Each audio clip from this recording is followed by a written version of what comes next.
Okay, we're good, sir. Okay, I would ask others to mute your phone unless you're speaking, just to help with our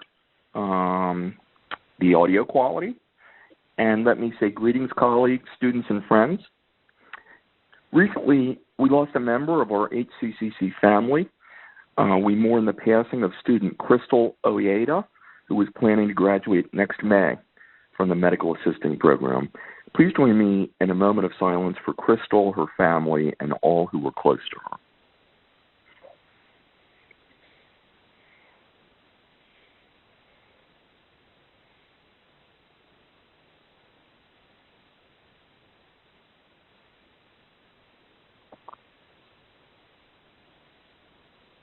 Thank you. Thank you all for joining us today. I hope you're all safe and healthy and that your fall semester is progressing well, or at least as well as could be expected. I know it's a time of continuing challenge for all of us, and we'll be talking about some of that.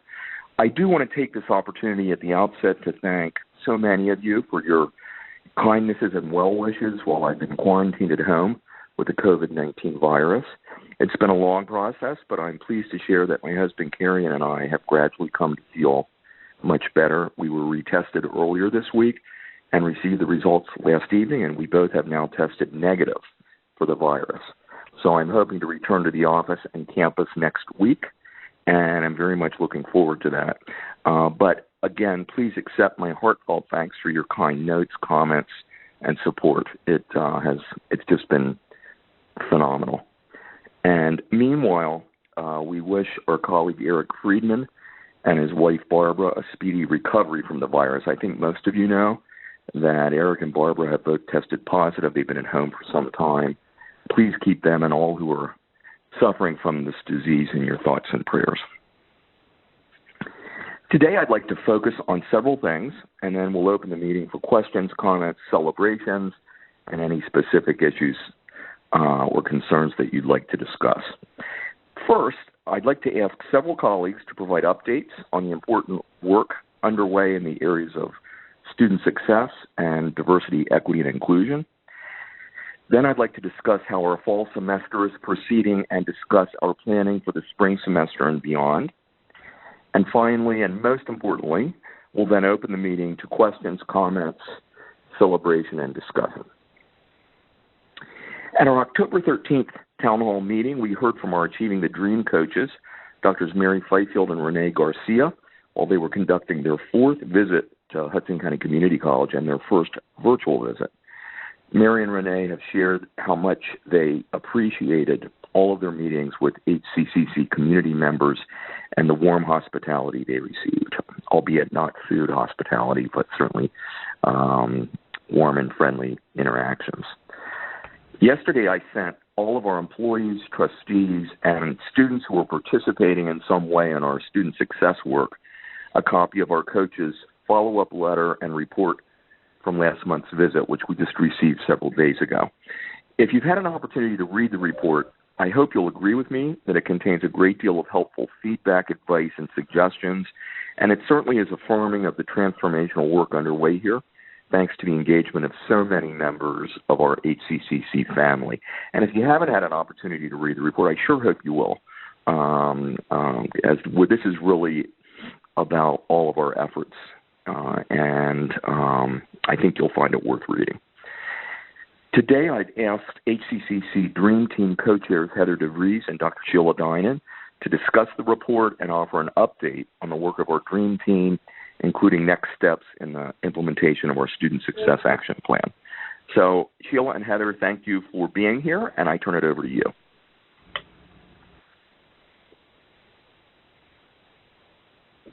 Thank you, Chris. Sheila is going to start off our report with some updates about Dream 2021.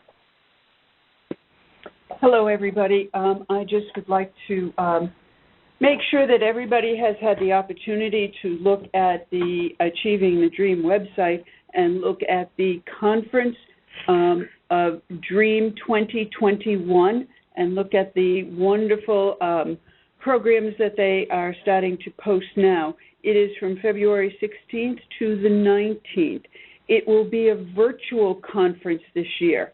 and we have had 3 to 4 groups from Hudson who have actually submitted proposals to be presenters at these programs. So hopefully we will see them, all of them, but we'll wait and see. They will be told, or they will be selected, and the selection process will come out in December. But we are looking for people who would be interested in the DREAM team, the DREAM Conference 2021. If you are interested, let Heather or myself know. We would require that you submit a travel request form before you register. I am waiting for a response from a request for from ATD specifically to look at the possibility of having one-day registrations. At this point in time, they don't seem to have it up there, but given the amount of virtual time that would have to be there for some people, one day would be possible. So we're waiting on that answer as of now. The other piece that I would like people to really look at is we have the opportunity to submit the applications of 2 students from Hudson to become part of the ATD's 2021 DREAM Scholars Program. The Achieving the Dream is seeking exemplary students to participate in the virtual 2021 Scholars Program. As a DREAM Scholar, students will engage with community activists, education leaders, peer and DREAM Scholars alums. The scholars will receive customized programming and exclusive networking sessions that will align with their future goals. These students will be chosen through a competitive application process. Selected students will participate in the virtual learning and professional development experience that will take place again in February 16th through the 19th of 2021. And the students will be led by Dr. Joy Hardiman, an Emerita faculty of Evergreen State College, who will foster the students' learning opportunities for the scholars before and after and during DREAM 2021. We are looking for students from Hudson who would be applying, and we are only allowed to submit 2 applications. The applications for this must be into DREAM by November 16th. We are asking people if they know somebody or somebody in the audience wants to apply, please let Heather or myself know right away. And the applications for our students to come to Heather and myself will be the Friday before the 16th. Heather, I think you said that date, and it's just going out of my head right now. Yes, I think we asked for close of business by Thursday, the 12th. 12th, yes, thank you. And we really want to have students apply, and we want to be one of the 8 students that are selected from across the country. And we know we have wonderful students, and we just want to put them forth so that they can tell their story. And I think that is what I have on Achieving the Dream Conference and also on Achieving the Dream Scholars Program. Thank you. Thank you, Sheila.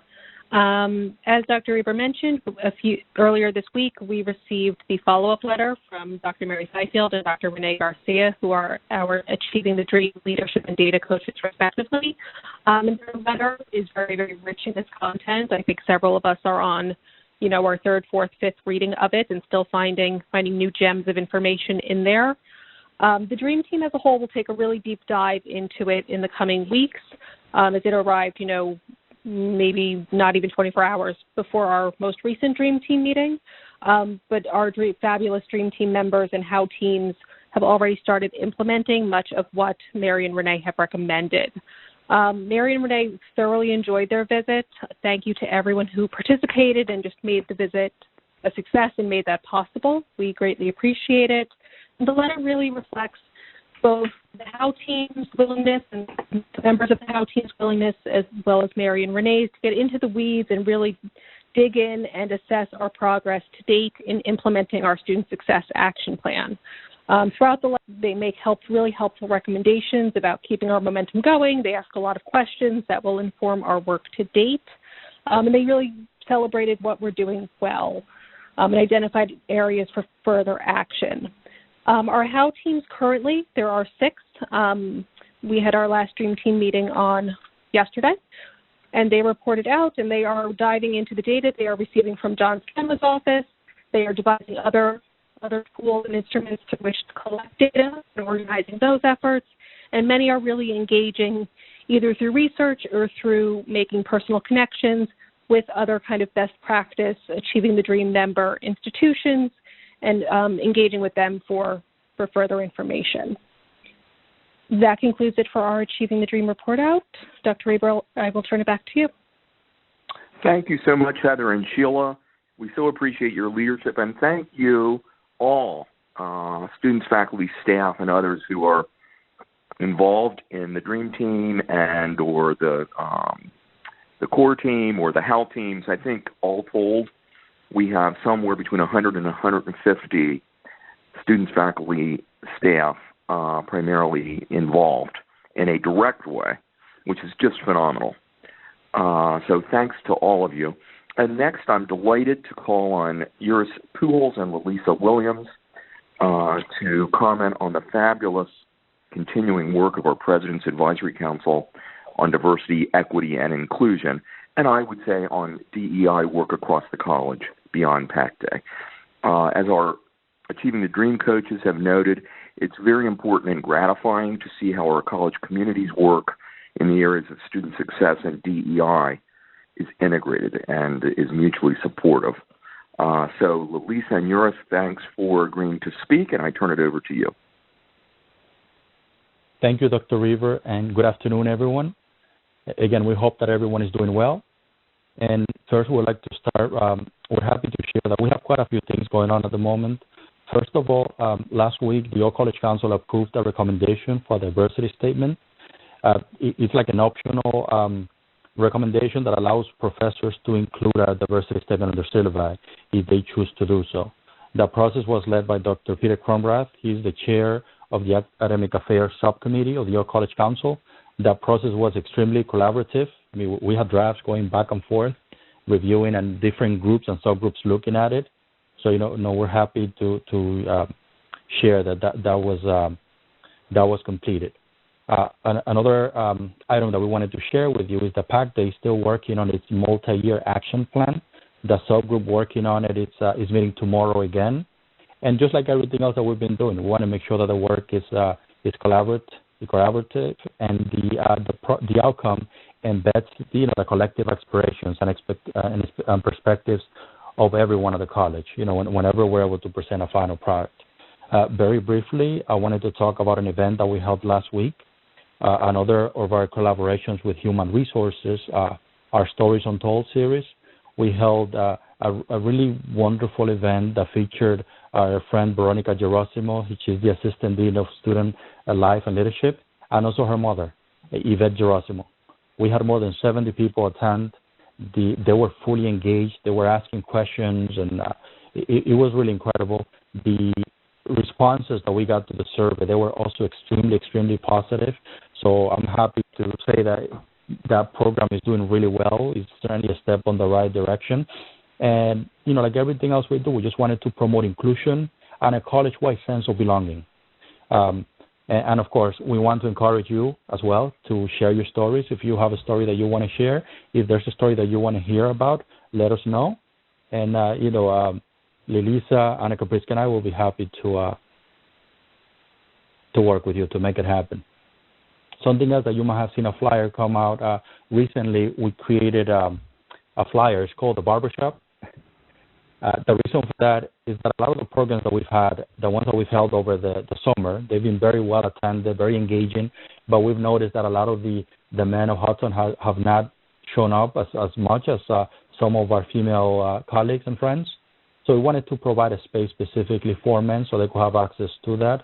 So we're calling it the barbershop, and it's an effort to provide like a virtual replication of the barbershop environment with open dialogue.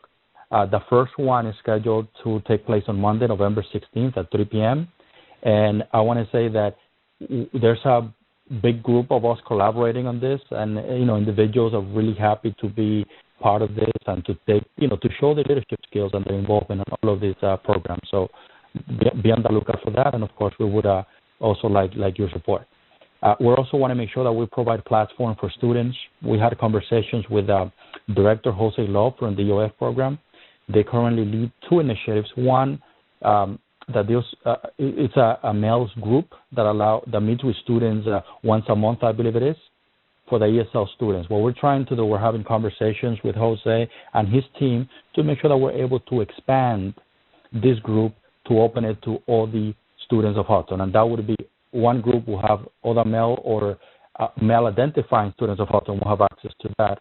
And another one is for the female or male-identifying students that would also have access to the one led by Tejo Parek, our good friend and colleague. So, we just want to thank Jose, his team, and all the other partners that are out there making all these partnerships possible.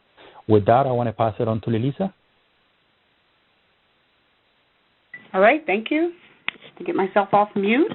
So, hello, everyone, and thank you so much again, Dr. Reber and Dr. Freeman and everyone for allowing us this opportunity to share some updates about PAC Day. Yours and myself was able to present at the National Institute of Staff and Organizational Development on yesterday, where we were able to share the case study at PAC Day on how it progressed at Hudson. Also, Hudson County Community College has put forward was part of those 4 proposals that the ATD team talked about that is for the conference coming up in February. So we're hoping that if our proposals are selected, we will be doing a proposal with Dr. Reber, yours, and myself. Will be presenting a 60-minute session or possibly another proposal that we submitted with our partner that we're always collaborating with, Human Resources. Anna Krapinski put together a proposal where the 3 of us, yours, myself, and Anna, would be presenting on that topic. And just to let you know that Hudson County Community College, our PAC Day is getting known around the nation. Also recently, the American Conference on Diversity, they also had a program where our own Nicholas Chevrolati is also a speaker at an event, or was a speaker at an event on diversity. And Dr. Reber is also a part of New Jersey's Council on Community Colleges. They have a social justice program that he is a part of. So those are just some of the things that are happening through our efforts and focusing on diversity, equity, and inclusion. Also, we are happy that we are going to be putting forth in a promotion where we're going to ask you to look at some logos.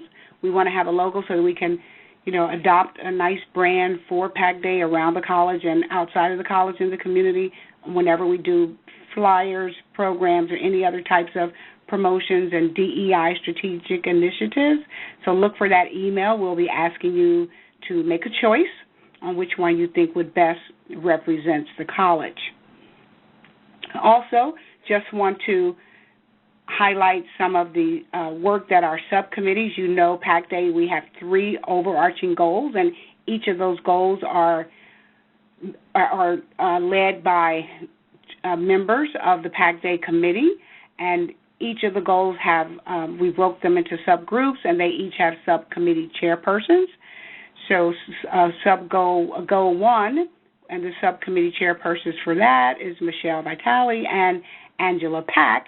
And some of the things that they're working on with their team of members are things like training, providing training and workshops. And these workshops will be geared at increasing all of our knowledge and skills and some best practices on diversity, equity, and inclusion. Our overarching goal number 2, the subcommittee chairs for that is Amala Ogburn and Myrta Sanchez, and they are working on some initiatives to help improve the hiring and promotional systems and policies and practices that we have here at Hudson, and they're working in partnership and really close collaboration with human resources. And then finally, the third subcommittee is chaired by Tejo Parak and Warren Rigby, and that's sub-goal number 3, and they are working on practices to foster an environment of trust and transparency and improving our incident reporting and many other initiatives. So these subcommittees and the leaders and those team members are working very hard. We have meetings all the time, it seems like, so we're very grateful to them and their efforts, and for all of you and everything that everyone is doing. There are other partnerships that we're partnering with other departments, so keep it coming. We're excited, and if we can be of any assistance to you, just let us know. And I turn it back over to you, Dr. Reaver. Thank you very much, and we'd be glad to answer any questions. Thank you so much, Lalisa and Eurus, and all members of PAC Day and beyond. So many folks, just like in our student success work, we have so many members of our community involved in DEI initiatives, and we are grateful for everyone's involvement. I would just also note, Lalisa had mentioned that we are beginning to see national visibility for some of the things happening at Hudson, which is really gratifying. And we also celebrate the recent election of our trustee, Pam Gardner, to represent the Northeastern United States on the Association of Community College Trustees Diversity, Equity, and Inclusion Committee, their DEI committee. So that's another wonderful opportunity. So thank you, Trustee Gardner. And, with respect to the barber shop program, I am really intrigued by that. I'm planning to attend. I was wondering if there's going to be let's say a barbershop quartet. I know that we have some real talent in our community. Chris Conzen comes to mind. He's a great singer. So if there's interest in that, I'd be happy to support it. I'm not a great singer, however, but I do look forward to that program. Our college community continues planning for the spring semester. I thank our faculty, our coordinators, deans, members of the RTC task force, our all-college council, our collective bargaining units, student leaders, and so many others in our community for their collaborative work to prepare for the spring semester. We're planning for, and I believe you're all aware of this, a continued mix of online, remote, and on-ground instruction and services. Now, those are 3 sort of overarching modalities. I know we've had discussion about sort of sub-modalities, like on-ground can include high flex or a combination of on-ground and online. But in those 3 general areas, fully online, remote, and on-ground, plus or minus an online component. We're planning for pretty much a mix in all 3 of those areas, with some increase in planned on-ground courses and services next January. So currently, our spring schedule that many of you have participated in developing includes what is a fairly even mix of online, remote, and on-ground courses. Approximately a third of our courses are planned to be offered in each of these 3 modalities. I want to really emphasize today that we're mindful of the possibility that if circumstances change between now and late January when the spring semester begins, we'll need to be prepared to make adjustments as necessary and appropriate, including, if necessary, a pivot from planned on-ground instruction to virtual instruction. We, of course, hope this won't be necessary and are finding that the extensive planning and protocols for the fall semester have served us well, thanks to the Herculean efforts of so many of you. But we're going to continue in our spring planning and beyond to focus both on safety and student success. Safety is paramount, so we're planning for what we hope we will be able to do in the spring. But if circumstances change, we will not, follow through on something that is adding to our risk. And we can talk more about this. I know there may be lots of questions and perspectives.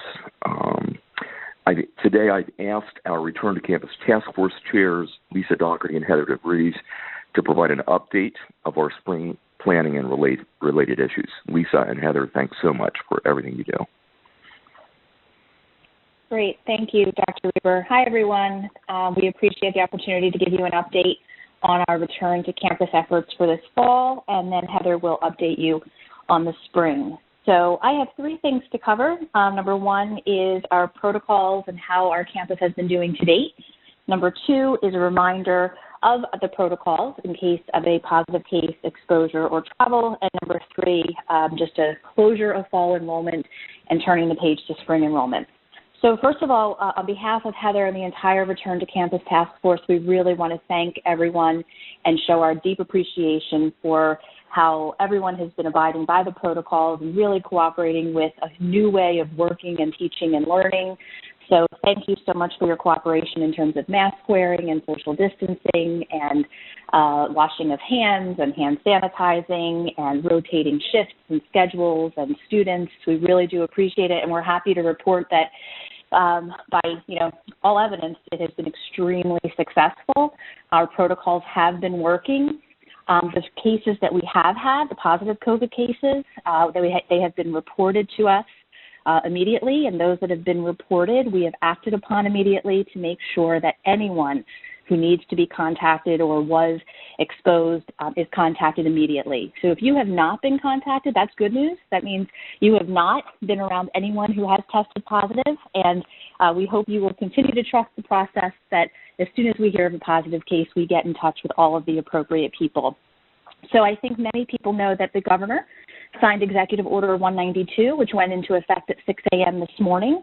That executive order requires that places of business participate in several measures to protect their employees, and we are happy to report that we were already in compliance with every single bullet of this executive order. So unlike some of our peers who were not taking temperatures and maybe were not doing the extensive health checks that we decided on from the beginning, we are absolutely in compliance with every single, there are 6 bullet points, and we meet every single one. So really want to thank the Return to Campus Task Force and all of you who have been responsible for protecting our students and our staff.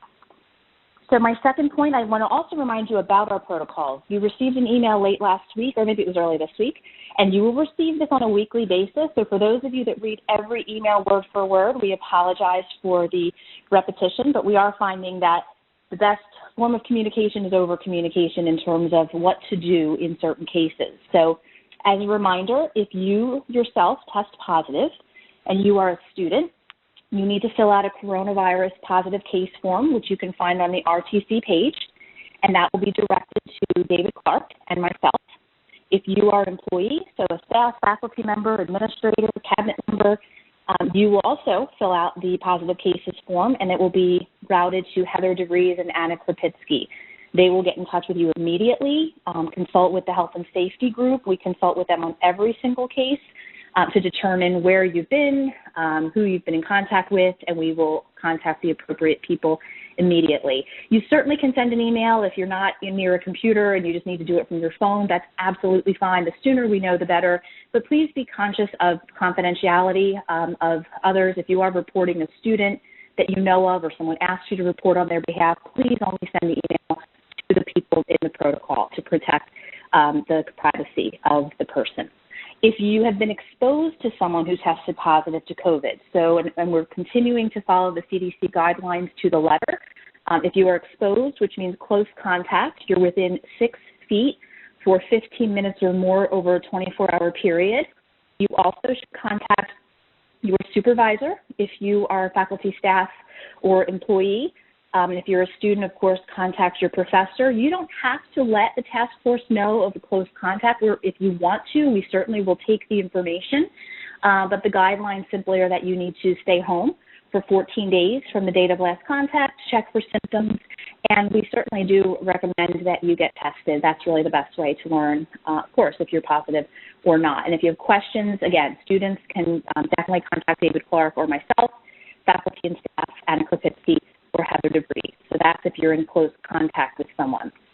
If you travel, so of course the holidays are coming up, Thanksgiving and the winter holidays, and if you do elect to travel to a place outside of New Jersey that's on the New Jersey Travel Advisory List, you do need to quarantine when you return. So please just use judgment when planning your travel to ensure that you are able to work or learn remotely when you return, because you really do have to quarantine for those 14 days if you travel to a place that is on that list. As we have continued to do from the onset of COVID, we are holding students and employees harmless in the event of a confirmed case, coming in contact with someone who tested positive, or a requirement to quarantine because of travel. So if you have questions about that, certainly speak with your supervisor, HR. Heather and I are happy to take questions regarding those protocols. So again, we are going to send that out weekly because you might read it and then nobody really reads it until it happens. And then you need to know who to contact and who to email and where the form is. So we will send that out weekly. Finally, I am happy to report fall is officially over. So we closed out fall yesterday, was the last day for a student to drop a class for ONB. We broke through the 11% mark for headcount, so we're down 10.9% in headcount, 11.8% in credits, and that really can be attributed to the quick term in ONB. We were able to make up some nice ground, especially with new students. ONB officially is over. We were up a very exciting 85% in credits, and for new students, we were up 123%. So we certainly thank goodness that we have those late starts. So that is closing the book on fall, and we have quickly opened the book for spring. Spring registration started over the weekend. We have about 500 students registered so far, 37 new students. Still way too early to tell how it's going to go between now and January, but we are ready and willing to serve all students remotely and in person. They can set appointments with our advisors whatever way they are most comfortable. So transitioning to spring, I will turn it over to my wonderful co-chair, Heather DeVries, who will talk to you more about our spring planning, and then I'm sure we'll be happy to take questions at the end of the town hall. Thanks, everyone. Thank you, Lisa. To echo Dr. Reber, registration, and Lisa, registration opened on time for winter and spring last Sunday online and Monday in person or remote. And just a big thank you on behalf of Lisa and the for all those who made that possible, the academic associate deans, the faculty, the coordinators, Irma and Victoria in the registrar's office, the academic advisors. It really is kind of a group effort. And registration opened on time, which is a huge success and something to be very proud of. For spring, as Dr. Reber said, we are offering courses 3 ways: on ground, online, and remote synchronous, with online, fully online being asynchronous.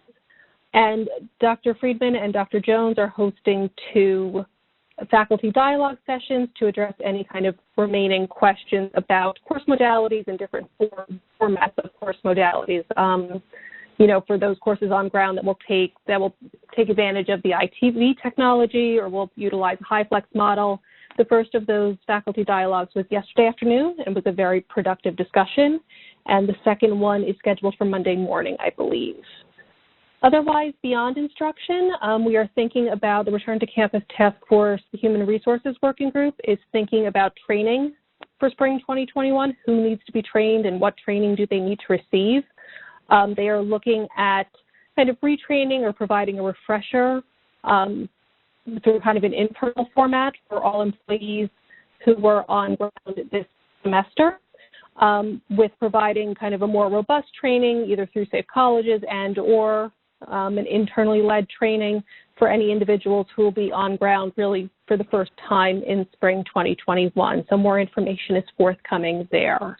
Otherwise, Space and Facilities is keeping us well-stocked in terms of supplies. Ilya and team just recently had to put in a request well in advance of anything running out, but they are keeping a close eye on that to make sure that we have everything we need to keep surfaces sanitized, and to keep everyone healthy and safe. That is all I have for my update. As Lisa said, we're happy to answer questions later this afternoon. Dr. Eber? Thank you so much, Lisa and Heather. We thank you, all members of the RTC Task Force and all members of the HCCC family. Together, we're navigating a time of challenge, clearly while serving our students, employees, and community exceedingly well, with a continuing focus on safety and student success. And I want to just reinforce the good news on our enrollment trend and thank all so many people, I couldn't begin to name them, who have played a direct role in really, making up about half of our decline in the fall. So as we began the fall semester, our FTE enrollment was down slightly over 20%. We budgeted for that, which was quite difficult, but we've halved that. So we're now down to just maybe 11% or less. And I never would have believed that I or anyone else would celebrate being down 11%, but that's a significant improvement. And as Lisa noted, much of that improvement has to do with the large increases we saw both in new and returning students in our quick term and online B short term sessions for fall. So we're going to be watching the trends very, very closely because they're very important not only for now but frankly for next year. So we'll be interested to see if the increases that we saw later this semester, particularly in new students in the short-term instruction, carries into spring, and we see an increase in spring enrollment, and particularly an increase of new students where most of our drop has occurred. If that happens, it will bode very well for challenges that we expect to have next fall. The inherent challenge for us in terms of our enrollment for next fall is that we are down currently almost entirely in new students. Those will be our continuing students next fall. And so we have the very real prospect of starting next academic and fiscal year with a significant deficit in tuition revenue. Now, that's not to create false alarms. That's just a reality that I think is important for all of us to understand. We are seeing this current improvement, though, and so this spring will be really important. We see spring very much, even in terms of our spring planning, as a something of a midpoint between fall and next fall. I guess that's not particularly mind-boggling for me to say, but a midpoint in terms of what spring suggests for where our trend lines may be moving, and then how that helps inform our best assumptions for fall planning. So this is all exceedingly important work, and many, many thanks to many people for leaving no stones unturned. And finally, when we talk about enrollment, I'd like to bring us back to the reality. What we're talking about is our students. It's not the enrollment numbers, it's our students. When our students are succeeding, our enrollment is strong. And so, our continuing focus as a college community on student success is 100%, I think, on the mark in terms of not only our continuous improvement with respect to the delivery of our mission, but also with respect to the institutional viability and sustainability of what we are doing. So, cautiously optimistic.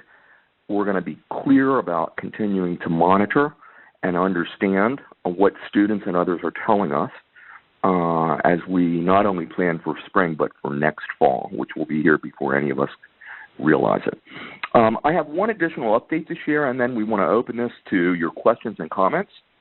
You might recall that at the start of the pandemic, just as we were pivoting to off-campus operations, we had completed interviews of finalists for our new Vice President for Advancement and Communications position, with the assistance of Lindauer Associate Search Consultants. So we had 4 finalists. Salary requirements for 2 of these candidates exceeded our budget, and only one of the remaining 2 candidates we interviewed was viable, was someone we would be comfortable hiring after conducting our extensive reference checks. And then we pivoted to remote operations. That candidate agreed to remain under consideration until we were able to consider bringing her on board. However, more recently, this remaining candidate has now changed career direction, frankly, because of the pandemic. She wants to focus her career on many of the challenges related to the pandemic that have gained visibility in this time of challenge. So she's withdrawn from the search. Hiring a seasoned fundraising professional is critical to our strategy for significant future growth in external funding and our preparation for the college's first comprehensive capital campaign in a few years. And so while we're not filling many positions and even collapsing positions through attrition when we have the opportunity, all given the financial challenges that we are experiencing and our desire to be very, very prudent, we consider this position to be an investment that will lead to significant net revenue from external gifts and grants over time. And our current period of challenge, I think, is bringing to light all the more the importance of our position in the institution to have an increasing proportion of its budget coming from gifts and grants and not from the government that, whose decisions we can't control. But the trend lines are clear. State and local funding support across the country, funding support for higher ed has been declining for the last 20 years. So this leadership position and the efforts and the initiatives that this person will lead is an important component of our long-term strategy for institutional sustainability. As I've noted, increased external gift and grant funding will supplement and help address long-term challenges in the areas of declining state and local funding support, and also, very importantly, help us keep tuition and fees as low as possible so they're not barriers to student success. So we are therefore resuming the search for Vice President for Advancement and Communications in collaboration with our Board of Trustees and our Foundation Board. Lindauer Associates has now recruited several new and promising candidates. We expect to interview candidates soon, and we will be inviting full campus participation in the upcoming virtual interviews. So more to come on all of that, and I'd be happy to answer any questions as well. So we're now going to open the meeting to your comments, questions, and perspectives, and for our collective discussion. Lisa, Uris, Heather, Sheila, John Scanlon, and members of our cabinet are joining me as facilitators for the conversation. As always, please press 10 if you'd like to speak. Hardik is here, as always, to facilitate. Many thanks, Hardik. And remember to unmute your phone if you are going to be speaking. So turn it over to all of you. Please press 10. We'd love to hear your questions and comments. This conference is now in question and answer mode. To alert the speaker that you have a question, press 1, then 0. Hardik, how many folks are on the line now, if I may ask? 134. Okay, good. So we should have some questions or comments. Anything you'd like to share?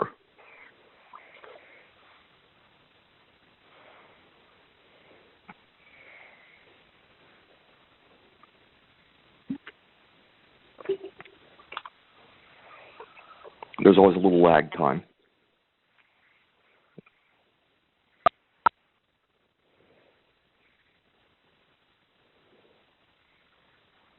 Hi, everyone. This is Mike Welpley. Hi, Mike. Hi, how's it going? I just wanted to take this time to invite everyone, excuse me, to an OER workshop that's being presented by the OER Steering Committee. The workshop's going to take place on Thursday, December 3rd at 2:30 p.m., and it's going to be virtual. And the workshop's for anyone who's interested in the OER project, HCCC's OER initiative, textbook-free courses, whether you're experienced with OER or are brand new to it.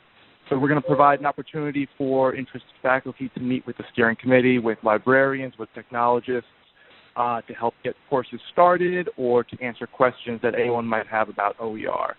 So the link is going to be sent out in the hopefully very near future, or you can contact myself for more information. Thank you. Michael, thank you so much. Thank you for your leadership in this incredibly important area. Just today, I sent a letter of commitment and support to the New Jersey Council of County Colleges. Our whole sector is coming together to write a huge grant for OER support, which if we receive it, will of course be divided among our institutions. Other questions or comments, celebrations, concerns?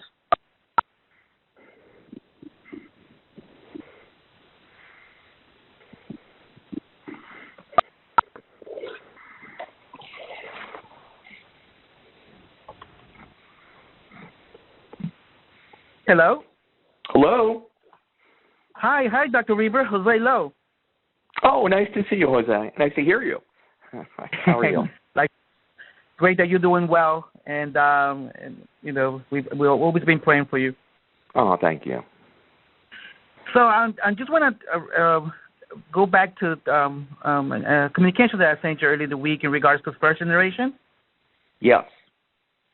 So this Sunday, we'll be celebrating our first gen throughout the country, actually, and different colleges are going to be doing different things. And I think we're working together with student activities to provide some activities to students to highlight the accomplishments of first generation college students and professionals.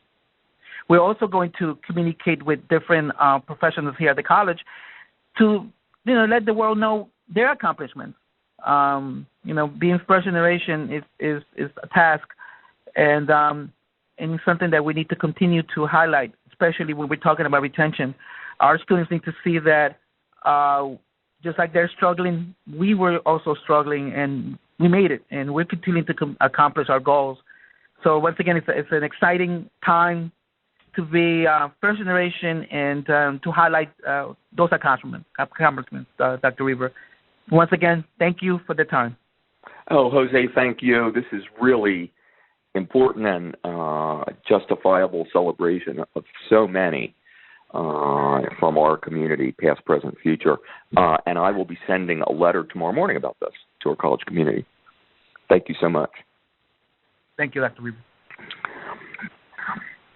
Other questions and comments? Or comments? Hello, good afternoon.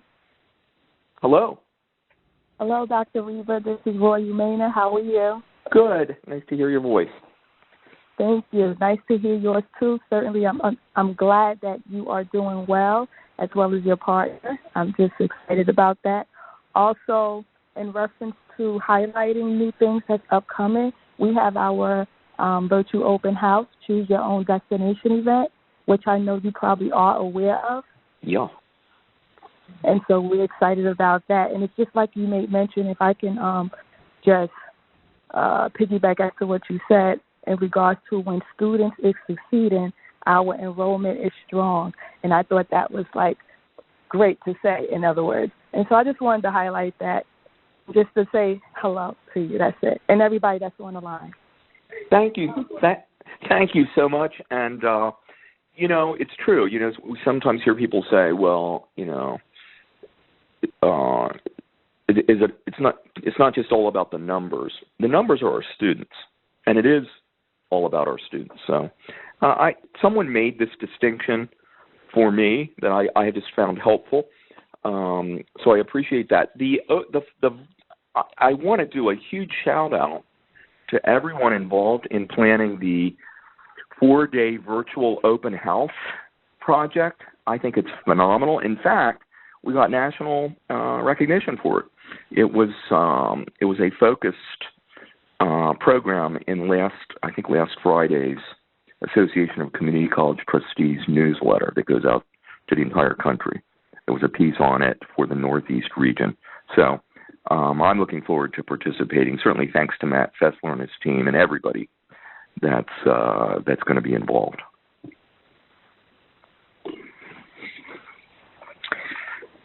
Others?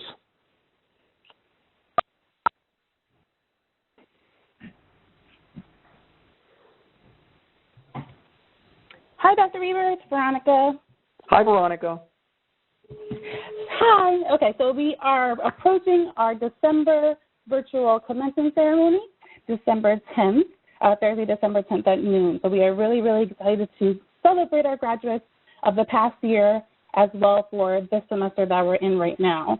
Students have received a link to order their cap and gown set, which is going to be completely free for students this year, which is really exciting, as well as a link to customize their slide for the virtual commencement ceremony as well. So more information in terms of calendar invites for end-of-the-year celebrations as well as for the ceremony will be sent out within the next week. And we're really excited to celebrate. So we know it's not the same. We are looking forward to an in-person ceremony, which hopefully will be happening May 2020, where we get to celebrate 2 years' worth of graduating students. But we are really excited to celebrate virtually and have some different events to have that celebration together and personal connection. I just want to make sure that everybody is aware that that's coming up. And if there's any questions at all, students can email graduationevents@hccc.edu, and we'll help them with any questions they may have. Veronica, thank you so much. It's going to be a great virtual celebration. I'm going to have my glass of virtual wine. Yes. It's going to be a real glass of wine, and I'm going to do a toast. But I think it's really great. And as Veronica noted, we are hoping and planning for a May 21 traditional commencement ceremony at Red Bull Arena. And, there will be space there for social distancing as we need to. So we're hopeful we'll be able to do that, and we'll invite everyone that's participating in this virtual ceremony to also have the on-ground experience hopefully next May. But in the meantime, this is going to be great. And, Veronica, thanks to you and your team for putting it together. Yeah, no, true team effort campus-wide. So thank you all so much, and have a wonderful day and a great weekend. Thank you. Other comments, questions, concerns, celebrations? Dr. Reber, Yeah. Professor Gallo, how are you? Hi, Joe. Nice to hear your voice. I'm very, very happy to hear that you and your partner are on the men's. Thank you so much. I appreciate it. I also appreciated how forthcoming you were when you tested positive and came out to the community. I know it's I'd like to ask a question. I know it's personal, and if you don't want to answer, I completely appreciate it. But is there anything you'd like to share with us about your battle with the virus that might be insightful or otherwise helpful to the rest of the community? Oh, sure. In retrospect, I think I was a little bit, I believed in the science and what everybody was telling us. I wasn't denying any of that and the importance of social distancing. But I think I, in retrospect, had a little bit of a sense of invincibility. I don't think I'm going to get it, being careful. And once you get it, you really appreciate in a very real way how really awful it is and how challenging it is. Now, fortunately, thank God, we didn't wind up hospitalized and in the worst possible situation. I feel so much for people that have gone through the pain and anguish, and for those that have been lost, who really had the most severe possible, symptoms and health challenges. But I'll tell you what, all I wanted to do, and I got tested first as positive on the 18th of October. And between then and even now, all I want to do is sleep. I have never felt such chronic fatigue. I just always wanted to sleep. It was a battle to even stay awake. that was one of my two primary symptoms was fatigue, and the other was a cough that I developed. And neither of these has totally gone away, although it's common to have some residual symptoms beyond the time that you test negative again.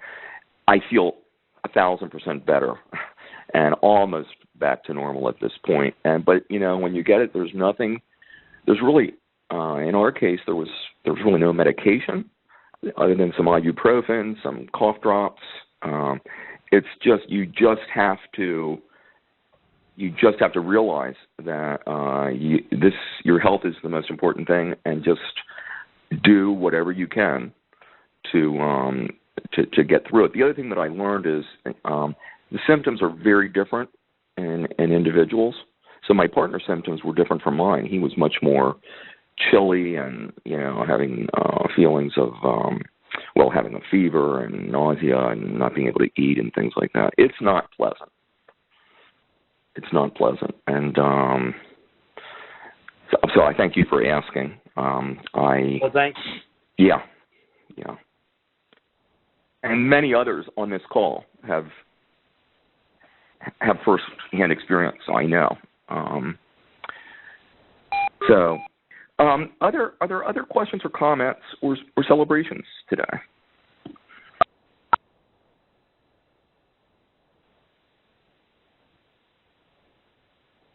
Hi, everyone. This is Lauren Drew. Hi, Lauren. I just wanted to quickly say I'm also so glad to hear about your recovery, and I hope everyone else on the call is safe and well. I would like to just take a moment to thank Dr. Jones and Dr. Friedman and Patricia Clay for the faculty dialogue sessions on the HIFEX classes in the spring schedule. I thought they were very, very helpful. The session I attended yesterday was very productive, and it was just a great opportunity to share some information and some ideas, so I really appreciate that. I also wanted to thank Lisa and Heather for the RTC update and the report on how the campus is doing and sharing some more information about that reporting process. I wanted to ask a little bit more about that. So the first question is if you could share the number of positive cases that have been reported on campus so far. And then, the second question, or, related to that question, is there an established rate that would trigger concern, or what is the protocol for reporting on those positive cases? So, Lisa and Heather, Yeah, I'm hesitant to give a number that I'm not 100% sure of, honestly. I want to say if we've topped 10 reported, maybe 10 to 12 max that have been reported to us. Now, again, we don't know who has contracted it and not reported it. We hope that anyone who has been on campus would report it to us. We have yet to have anything that would resemble an outbreak or 2 in one class or 2 in one area. It's definitely been, one here, one there. We are getting a lot of reports of exposures, so people really know what to do. They know to quarantine. They know not to come to campus. I don't know. And we did have a robust discussion about the idea of publicizing the number of reported cases. About half of our sister colleges are doing that. About half are not. We ultimately decided not to do that because we don't really know what we would accomplish by that. We're not certainly going to say who or where or when. So just by knowing the number, I think it might create more questions than it does answers. We just want to reassure everyone that if you were in contact with someone who was positive, you would know that 100% and immediately as soon as we know it. In terms of what would constitute a spike, that I would leave to our health and safety experts. I'm not qualified to answer that. Chris, do you have anything to add to that? Let me ask, if there's anyone on the health and safety team that can call in, that if you can offer perspective. I too don't know the answer. I think it's safe to say that based upon the number of cases that have been reported here, we are the proportion is low, is very low, and that's totally anecdotal. I'm comparing that just to what I am aware of in terms of reports and news and the sharing of other colleagues in post-secondary ed. But I think we have to also remember in this national dialogue, the issues on a traditional four-year residential campus are completely different than the issues, not 100% different, but quite different than the issues at a community college with no residential instruction program, et cetera, and all the things that go with that, athletic teams and lots of day-to-day activities that put people in close, prolonged contact with one another. So how residential institutions, my daughter is in one right now, and I'm following her experience, how they communicate and provide information is sometimes different than how we do because of these differences. So, for example, if they have a lot of students in residence, that number of cases that may make perfect sense because basically they have a whole population of students that are always together on campus. They're not coming and going, and you sort of are at a moment in time when you are on campus. So I do think there are some significant differences there, but I don't know the exact number. Now, is there anyone perhaps that's called in that can give any other insights, maybe from our safety committee, health and safety? Do you have anybody in queue there, Hardik? One sec. And David can run the report in Maxian. He and I are texting right now. He believes the number is 10, but he can run a report. Every form gets, saved and can be reported on in the future. But we think it's about 10. Okay. Oh, hi. This is Kathy from Health and Safety. Oh, good. Hi, Kathy. Hi. So, but what you would look at is the rate of infection in the community. So right now, the rate of infection in New Jersey is what? You're breaking up quite a bit. I don't know if it's possible to put the phone closer. Oh, I don't. Let's better. Give this a try. Is this better? Okay. Mm-hmm. Okay. Rate of infection in the community. New Jersey spiked. We're at 8%, but each community has a different rate of infection.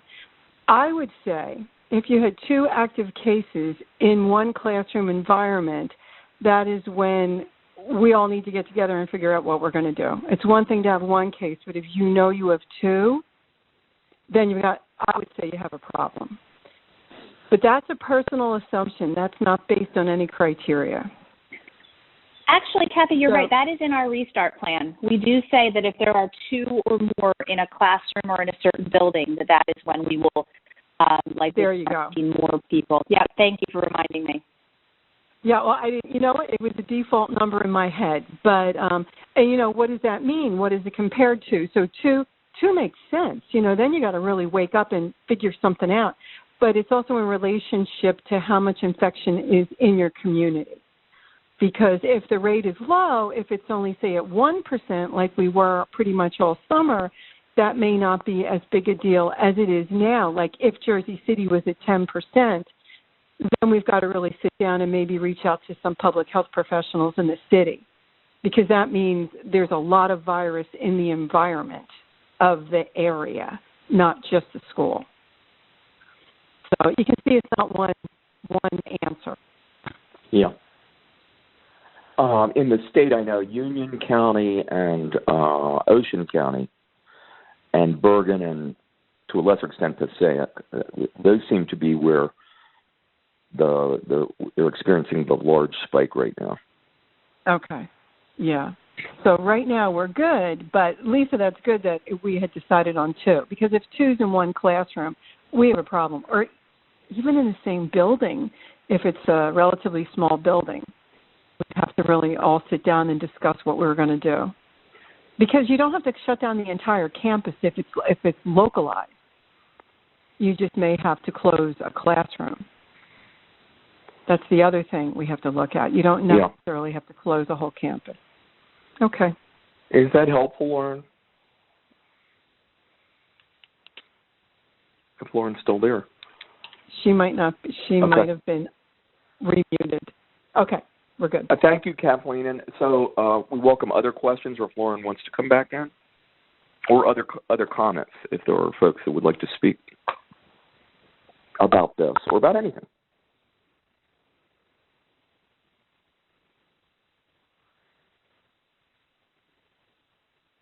Other questions, comments, things to celebrate?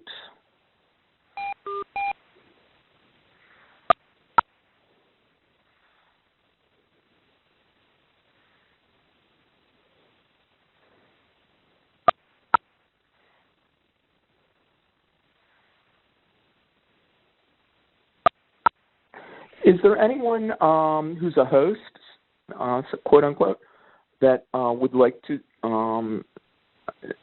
share any information or speak to anything that has been discussed already? Hi, Chris. This is Daryl. Can you hear me? Hi, Daryl. Yep. Certainly. Lauren, if you're still on, I greatly appreciate your comments. That makes me feel good. It's reassuring that yesterday's open and candid conversation was worth people's while. And I would remind anyone who was unable to participate yesterday to please show up.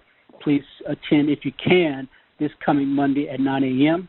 If that doesn't work for you, please feel free to send me any questions. If there's a need to have another forum, I will be more than willing to host that opportunity. So thank you very much. Thanks, Daryl.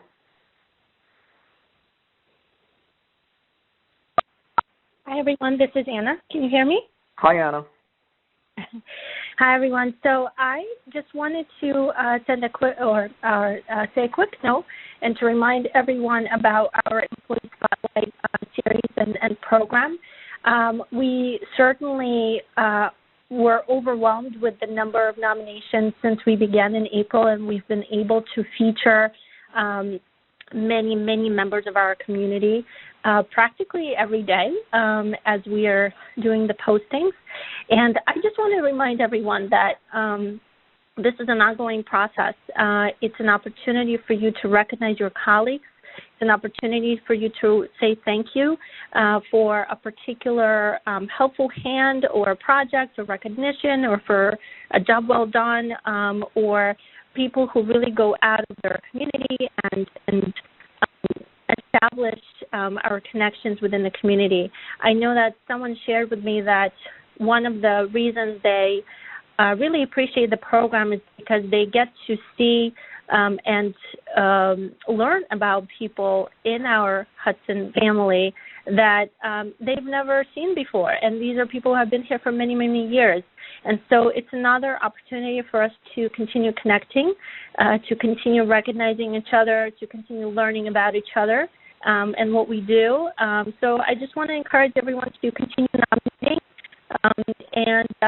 We're going strong with once per day, but I think it would be just a reminder that it's an opportunity for everyone to do that. We've had many nominations from students about their faculty, from faculty to administrators, from colleagues, and so this is really a wonderful way for us to continue recognizing each other and connecting. Thank you. Excellent. It's really wonderful to see. Hi, Chris, it's Lisa. Can I just share some information about the food pantries and Hudson Helps? Yes, you're breaking up a little bit too, Lisa, if there's anything you're able to do about that. Was I breaking up during my RTC?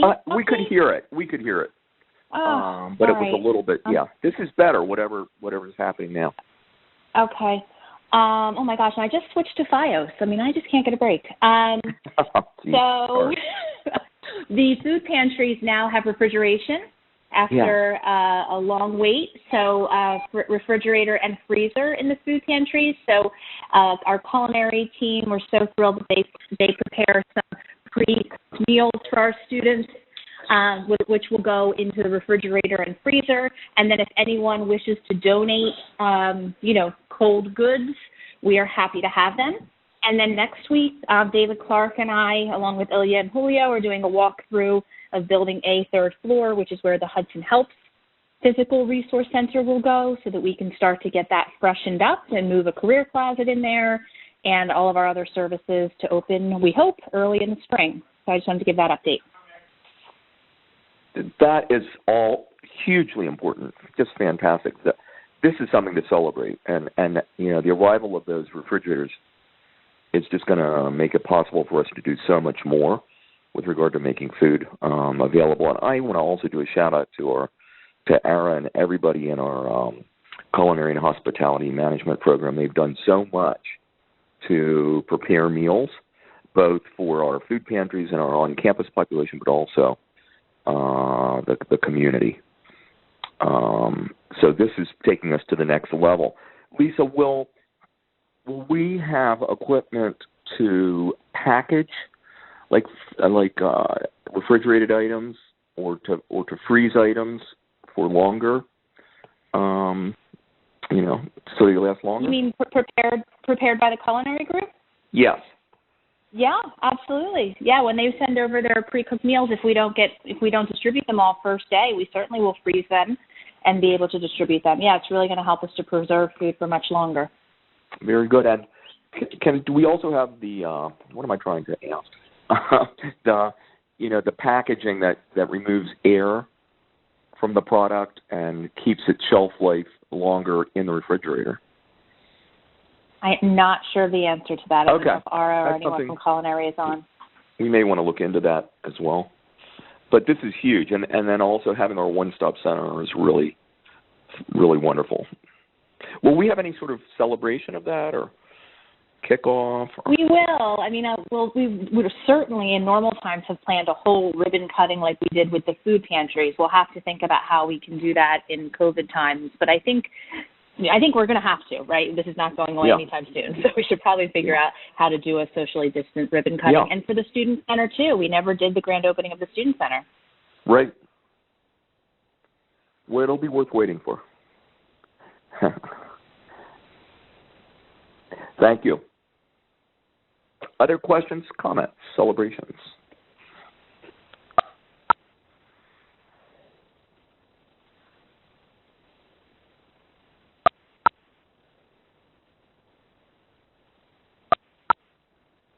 Eric, are you on the call by chance? There's no question in queue right now. But Eric's not with us. He hasn't joined us as a host. I was just going to say to him, I hope he's feeling... Chris, he was on the call. He was? Yeah, he was on the call in the beginning. I'm not sure if he's still on the call. Okay. I was just going to say that I hope he's feeling better. And, I know he's not feeling well, so well wishes to Eric and his family would be, I know, appreciated. Any other comments or questions?